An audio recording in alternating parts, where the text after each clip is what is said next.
So I'd like to clarify to everyone, we did not arrest Senator Bato. We extended the courtesy and the traditions of the Senate that hindi pwedeng mag-aresto sa loob. He's not under arrest from any of us. And so far as we're concerned, there's no warrant of arrest for him. Bago tayo mag-umpisa, baka pwede niyong i-like ang video na to. Malaking bagay ang like sa aming mga content creators. Maraming salamat po.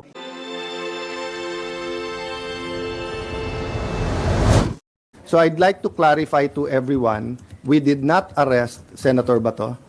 We extended the courtesy and the traditions of the Senate that hindi pwedeng mag-aresto sa loob. He's not under arrest from any of us. And so far as we're concerned, there's no warrant of arrest for him. So he knew from the start, I knew from the start, I never hid from any of you. Anytime you ask me, nandiyan pa si Senator Bato, I answered you to the best of my ability. And I told you nandiyan pa, tinanong nyo how long will he stay, as long as he likes, di ba? So he made that decision on his own. I found out when Senator Jinggoy called me. I had no idea last night because he came pa to see Sec. John Vic. So I brought Sec. John Vic sa taas, sa 5th floor, because ni-request nung isang staff na, sir, hindi pa alam sa 5th floor na secure na at hindi pa nila alam ang nangyayari. Baka pag umakyat yung mga pulis, baka may gulo. So I went up, medyo naka-vest at armado pa yung OSAA. So Sec. John Vic asked them na lahat may barel, ibaba yung barel.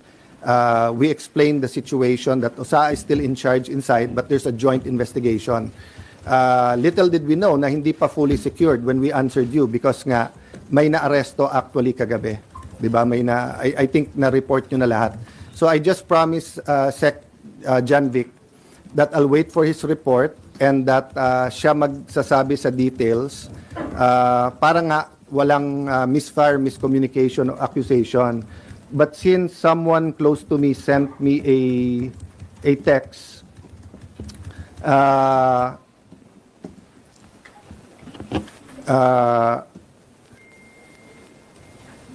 kasi meron nag-send sa akin ito. PNP confirms Browner's statement that 30 shots were fired. All of them came from the Senate from CAYETANO security guard. So first of all, I don't have a security guard. If they're talking about the blue guard, wala akong kasamang security guard. If they talking about my security, they're also from the PNP. I double-checked before going here. Walang nagpaputok sa kanila. Okay? So anyway, make a long story short, ito po ang text ni Sen. John Vic. The count was 27 from inside the Senate and 5 from the other side. No? So my point is, nag-verbal warning sila. Tigil nyo yan, whatever the words were used. Sino, sir? Sorry, yung OSAA, nag-verbal warning. Okay. Hindi tumigil yung kabilang side from trying to get into the Senate. So nagpaputok sila in the air. Ang problema, nagpaputok pabalik. So eto, whoever the perpetrators was, di ba? Kasi nga, last night, bago umalis si Sec. Remulla, sabi niya, so far they saw 1 bullet. So syempre, nakita ko yung mukha ng OSAA, that's not possible. So someone showed me the video and may nga told me may live nga, di ba? So sinabi ko lang na, Sec, can you allow the OSAA to go inside the kabilang building para may sarili namin investigation? I haven't really had time to look at all the details pa, and I promise si Sec. So the count was 27 from outside, from inside, no? 27 from inside. 27 from OSAA? 27 from OSAA, sir? Yes, na count nung putok. From OSAA, Yes. 5 from the kalaban. Yes. Kasi ang warning shot, itutuloy-tuloy mo yon until nga, kaya mo wina-warning, ayaw mo magkabarilan, di ba? So kailangan umalis. Okay. But instead na umalis, nagputok pabalik. So again, I won't defend or say much more, yun lang. But eto, kararating lang sa akin yung text ni Sec. Remulla. NBI had no warrant to serve. They were requested by GM Wick to secure the Senate building at 5 p.m. They arrived at 6:15, 21 arrived. They were deployed on each floor to secure GSIS. Agent Francisco sitting down on the second floor bridgeway with a white guard when his attention was called by Osa Aplaska. Sino ka? Sabi Aplaska. Francisco stood up with AR-15 at the sideway sling. Aplaska fired a warning shot. Francisco pulled the trigger. As well pointed, Osa eventually discharged 27 rounds of 9mm and 40 SW. Francisco discharged 5 rounds. He immediately fled the scene. Sir, can So, we get that? Sir, pwede kami humingi ng copy. read out para ano, okay. So, yun lang muna so far kasi yun palang binigay niyo sa akin. But let me emphasize this, ha. NBI continually told us na wala silang dinideploy sa Senate. Completely. I think pati sa higher ups nila, yun ang sinabi nila. I haven't had the time to watch the news or to compare who said what, no? So kayo na ang mag-compare who is saying what, di ba? But time after time, in fact, Senator Loren got a text when we were having the caucus na sabi ni NBI Director, hindi daw niya sinabi na pinayagan sila ni Senator Soto. All the senators na kasama ko doon, napakarami, all said he didn't only say it once, he said it 3 times. So, we can get to the truth if people tell the truth. Diba? But if the NBI is not going to be, it's not going to treat this thing with candor, meaning just tell us the truth, may problema tayo. But I can tell you, I have faith in the PNP and the DILG. They gave me their word. No? And for some, their word is not important, but I do believe kay General Nartates, Chief PNP, and kay Sec Remulla, nung sinabi nilang lalabas ang totoo dito, I believe in the word that they've given. No? Let me have a drink of water, tapos question. Sir, to be sure lang, the 27 came from OSA. Sir, sorry nakita ko po kasi sir, na ang nagpaputok po kahapon, OSA and yung armed na Marines. Kasama na po sa bilang yung 27, yung lahat na nagpaputok coming from the Senate force? I don't want to speculate kasi I just read to you yung sinabi sa akin. But kasi may nakita din ako na report or something sa Facebook. I haven't verified na the Marines were here to support but did not fire. So I'll wait for the report naman ng OSA after meeting you. Ayoko, kasi OSA naman is under my jurisdiction. So I'll have them explain what they found so far. So right now, sir, the 27 we can say are from OSA lang? Yun ang report ni Sec. Janvic. Okay. The 5 came from the Kalaban? Yes. Pataas, sir, or towards OSA? Yun ang hindi ko masagot. Okay. May isang bullet daw sa taas. And then the rest? Kasi nga last night nung naghiwalay kami, so far daw isa pa lang, Tapos eto kasi sinabi ko kay Sec Remulla, I'll make sure na yung commitment ko not to influence or walang political angle yung aking explanation ng investigation. But he sent me that text na so far yun yung report niya. So I'll send it na to you paano mo na lang.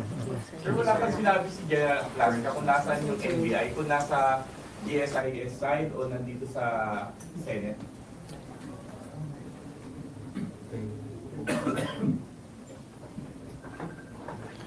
Because nga meron ongoing investigation, I don't wanna speak details for details, but I'll just tell you what he told me last night nung kaharap din niya yung police, na nakita nila na nakalagay doon yung letra and everything, and winorningan nila. But, if I tell you more details than that, pati people will already think or speculate. So I'd rather tapusin nila. Ang sabi sa akin ni Sec. Janvic, bina-backtrace nila. They got a lot of IDs. Sa the guy na bumalik, pinabalik daw siya para kunin yung bag. Puno ng maraming IDs sa bag. So they got his fingerprints, bina-backtrace niya. When I left, they were bringing him to Pasay for inquest. So I haven't gotten the report. Unfortunately, pinauwi namin lahat ng lawyers kasi nung sinabing clear na, nakiusap din yung mga police so that their work is easier, paalisin na. But can I just mention this, guys, di ba? Unprecedented nung Monday na meron law enforcers na makikipaghabulan sa isang senador. Unprecedented yan. That never happened in the Philippines. Secondly, taking away coup d'etats, di ba? First time then, in my view, na may ganun armed attack. And hindi sila tumakbo, They were somehow holding their ground. All of you were here, di ba? So there's a speculation na gobyerno yun, there's speculation, may nagsasabi, kami daw ni Bato nagplano, or kanina tinanong nyo, legitimate question yung tanong nyo, diversionary. If it was a diversionary tactic, it was crazy. Why? When you did that, lalong dumami yung tao dito lalong dumami yung police. That's why nga Sec. John Vic wanted to go upstairs to make sure he's okay. But nung kausap ko yung anak, he started, etc. I respected that. Sec. John Vic respected that. But kagabi, bumaba pa si Senator Bato. Bumaba pa siya para magpakita That was the last time I saw him. Go ahead. Pero SP doon, sa binasa niyo po, inamin po ng asawa ni Senator Bato na he used that commotion, ano yung nangyari, para makalabas ng pera. I will not interpret because sabi niya baka. Because he did not escape during, after. But ang sabi din kasi nung asawa niya, after niya nakita na someone will go so far as lusubing a Senate just to get him, that's why he did it. Kasi kung if I was in his shoes, I will escape when it's least expected. But again, mali yung word na escape because there's no warrant Diba? There's no warrant. So, he's free to go. When you, for example, pumunta ka sa simbahan at sabihin mo, I'm seeking sanctuary. Pag gusto mo nang umalis, pwede kang umalis. It happened kay June Lozada. He slept on my couch on the 5th floor.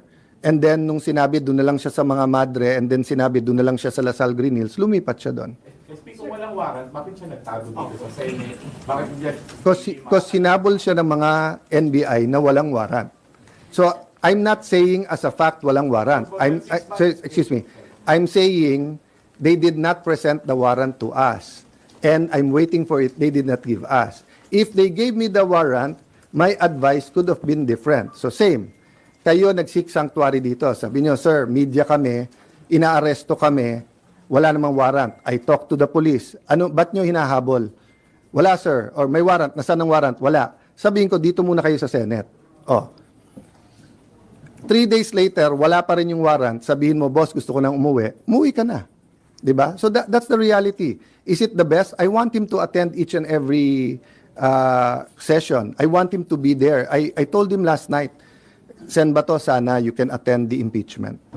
It's his constitutional duty. Last follow-up then. SP, do you still consider it as an attack when you mentioned kahit marami rin rin na una pong nagpaputok ng warning shot yung OSAA, hindi yung sa kabilang. Okay. Kung tututukan kita ng baril, papasukin ko bahay mo na may baril ako. Nag-warning shot ka, pinutukan kita pabalik. Is it not an attack? Sorry but I don't think there's any question. The Senate is under attack. Was under attack. All of you, your lives were in danger last night. I know it's your job to ask a question, but you will tell me, pagka may nagpaputok na warning, hindi under attack yon? My God. We're a democracy. This is the Senate of the Philippines. Please naman. Di ba? Yeah. What do you think happens when there's no democracy? Who's the first casualty? The media. Wala nang media kapag wala. Di ba? Pag sinabing kami muna nagpaputok, umatras sila, or security guard ng GSIS yun, di sabihin nyo, baka ito ay gawa-gawa lang, baka ito ay drama.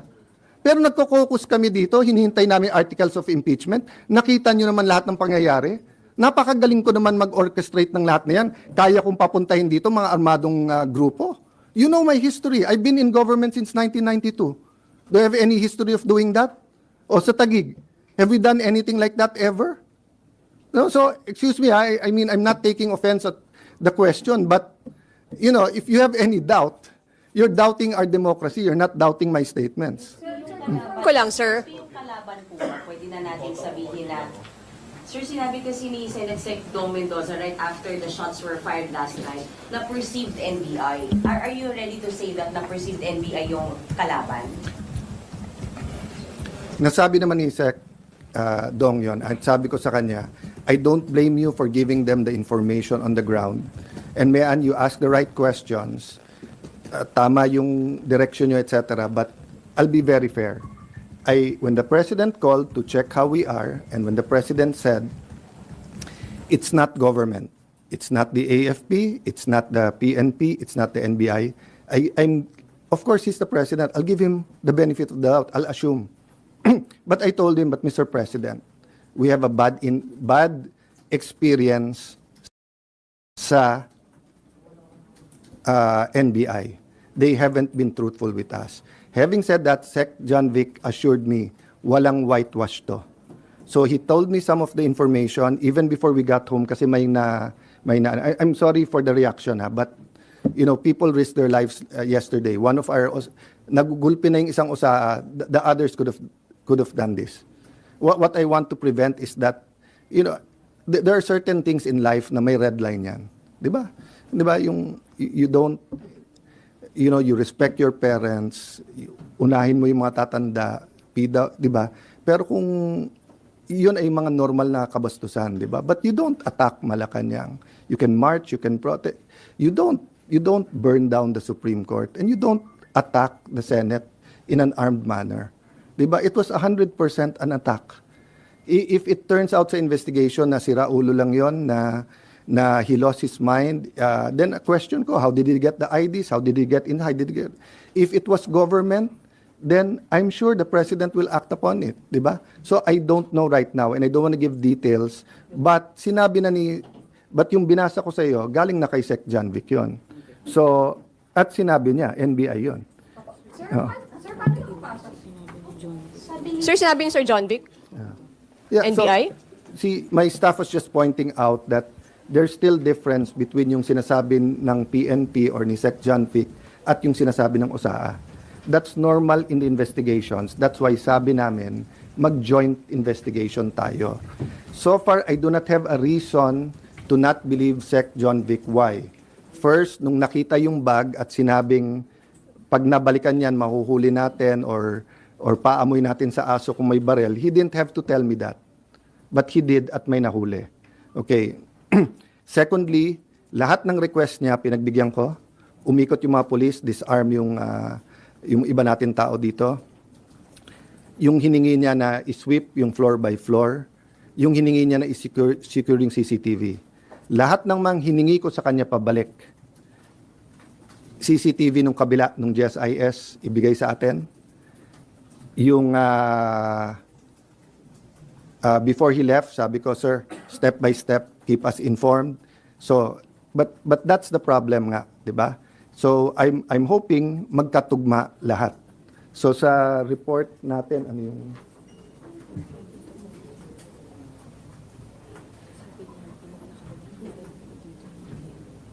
Yeah. So sa report kay Sec. John Vic nakababa yung barel.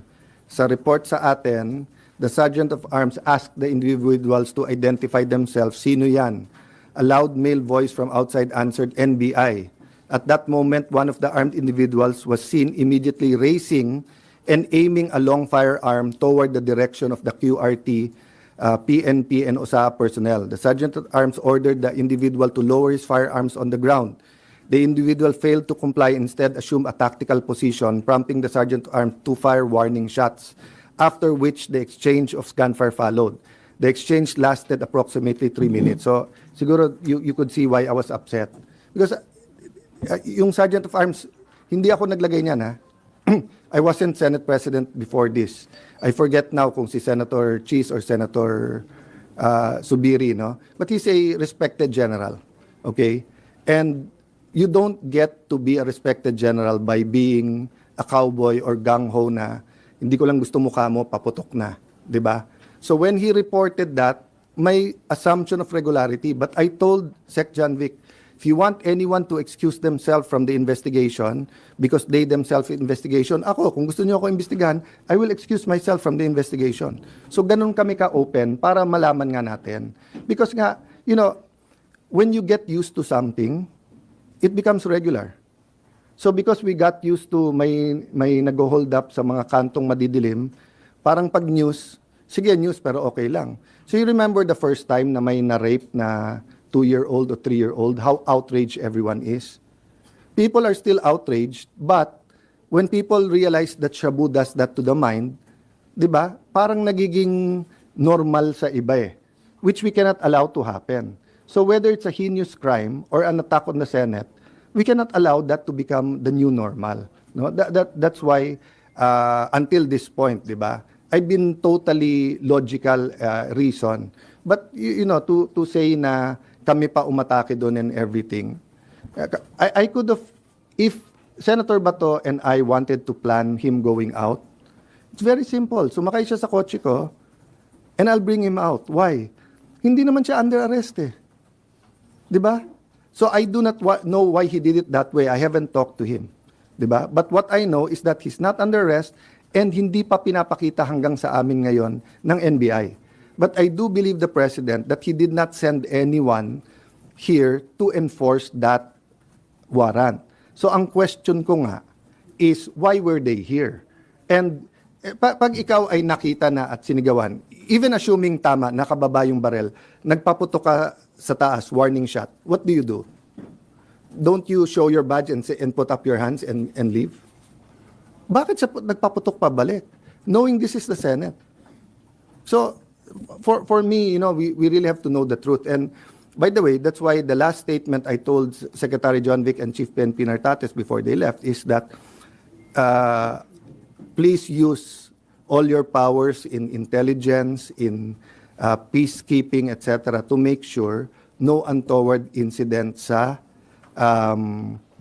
impeachment. Nung una nga, parang ang reaction, akala nila I was talking about government. No, sabi ko, I'm asking for your help, your expertise. Tell me what we need to do because nga, this simply cannot happen. If that happens, people are going to just keep pointing fingers. Sasabihin nung itim, gawa ng puti. Sabi nung puti, gawa ng itim. Sabi nung pula, gawa ng blue. Hindi tayo matatapos dyan. But I believe they're using forensic science the fingerprints, the CCTVs, and everything to get there. Sir, paano nakapasok? Paano nakapasok yung armed men? Sorry? Mawawala na po ba yung protected custody ni Senator Bato after nangyari? Well, you're under protection while you're under our custody. Diba? So, for example, yung kay Jun Losada, it was a different situation, but he was still under the protection because nagpaalam siya. Nalilipat kami ng Green Hills. So, I will still insist on his rights. Diba? So, meaning, if he'll be arrested now, I'll go to him and I'll just ask sino nag-aaresto, do you have a warrant? And if they say it's a foreign warrant, I will ask them, pwede bang sa korte natin dalhin to, hindi sa Hague? Pwede ba siyang, di ba? So do that. But pag nandito sa building, syempre, I have to look muna ano yung warrant at alam nyo na yung stand ko. So in that sense, parang siya nag-voluntary umalis sa protective custody ng same example ko sa inyo kanina, di ba? If the media comes, may naghahabol sa inyo, hindi nyo sure kung police, hindi, wala namang warrant,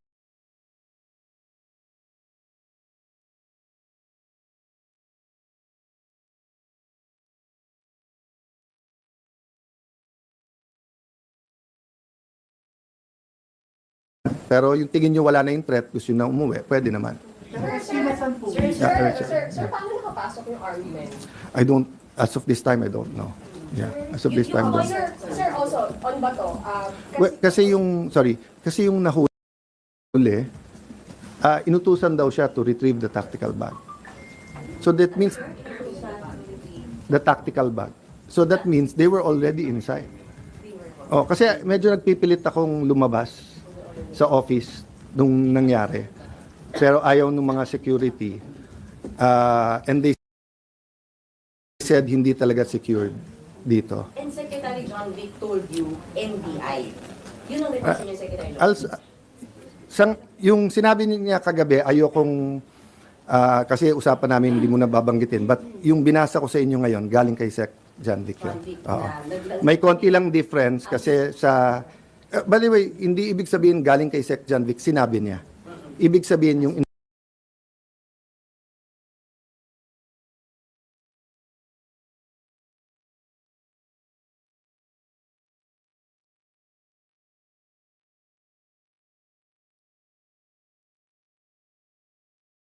investigation nila na kung wala ng legal remedy will allow you, but better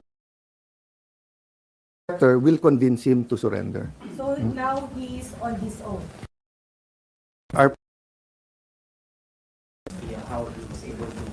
Hindi ko pa nakita. It's just like using PS car. It's no warrant of arrest. Walang obstruction of justice. To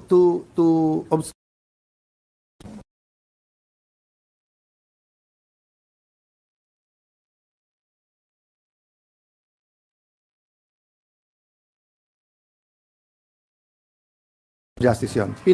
Not yet. There's no warrant. Public on Monday. You're saying that there's no warrant. The ICC made public the warrant against that. Who will we believe? ICC mismo nagsabi nung Sunday, wala. No, but Kaya nga, tapos, so ano, Monday lang nila lumabas. Sinabi ni Trillanes, 6 months na daw yun eh. sir, yung warrant. No. I'll clarify that. We don't take judicial notice of that stuff. You have to come to us and present it. So kung meron sa internet na one of you may warrant of arrest, hindi ko na kayo papapasukin ng Senate at arrestuhin ko na kayo? Hindi ba dapat pumunta dito yung police na dala tapos sinabi? Oo. The application for TR over the Supreme Court, even by Senator Ronnie De La Rosa, is actually a reflection that he himself recognizes that the ICC warrant exists and is valid. No, That's what I'll tell you why. Because the ICC said they have a secret warrant. They said they have a secret. No, guys, believe me, i-research nyo, i-google nyo ngayon. Oh. Sinabi ng ICC na under their rules, pwede nilang secret yung warrant. Sinabi nila yan a few months ago. That's why tumakbo si Senator Bato sa Supreme Court. Kasi hindi niya nakita. When's the first time that you heard na meron talagang warrant? Nung Sunday. Where's the first time na nakita nyo? Nung Monday. At ano bang paulit-ulit ko sila sabi sa lahat? Di ba? It has to be a Philippine warrant. So if there's a warrant for any of you here na kung saan-saan, etc., at walang nagpapakita sa akin, hindi ko rin papayagan na arestuhin kayo sa loob ng Senado. Senator, It's just that simple. I'm sorry. Yes, go ahead. Follow-up question, Sure. Senator. We were there yesterday, and we were made to kind of stay on the side. And even the OSA actually said that they were going to arrest somebody. They said that, we caught that on camera, may arrestin sila, nagpalit sila ng damit, pero sabi nung unangin mo nila yung articles of impeachment. After that, pumunta na sila dito sa kabilang part. And then, sumunod kami sa likod. So, nagkaroon ng pupukan. So, I just wanted to ask, did he ever tell you who he was planning to arrest? Because they had a purpose No. when they weren't there. No, so when so- you say he was attacked, it So was attacked. I'll tell you It wasn't 100%. inconsistent with what, I'm sorry, Senator. Yes. When you're claiming now that It's there not was an attack, inconsistent it's not because you consistent arrest with what you're someone saying. who's trying to enter the Senate. So, you're being attacked. You're being attacked. I only use the words attacked when everyone confirmed that we were fired upon. But it's not clear who he was trying So to arrest. I'll tell you this, ha. Okay. If I go to you and say, please leave the room, I'm not attacking you. No, I don't Di ba? see that. No. Okay, yeah. Or if I say, ma'am, can you take a seat? I'm not attacking you, right? But if I take out a gun and you tell me, sir, you can't touch me, or sir, move away, and tinutukan kitang barel, that's already maybe a motion going to. But when I actually fire the gun, so I'll tell you to answer your question directly, okay? I don't know the exact time, but the Sergeant of Arms went in to say, sir, the GSIS is inspecting cars. And when I talked to the administrator, he told me that they're heightening security. And then he said, I asked him, so if a senator uses your gate, will you have them open your car, which is illegal, which the NBI said in Monday they did not do.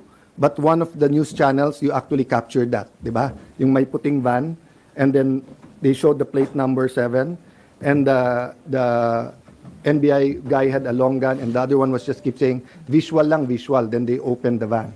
That's illegal, okay?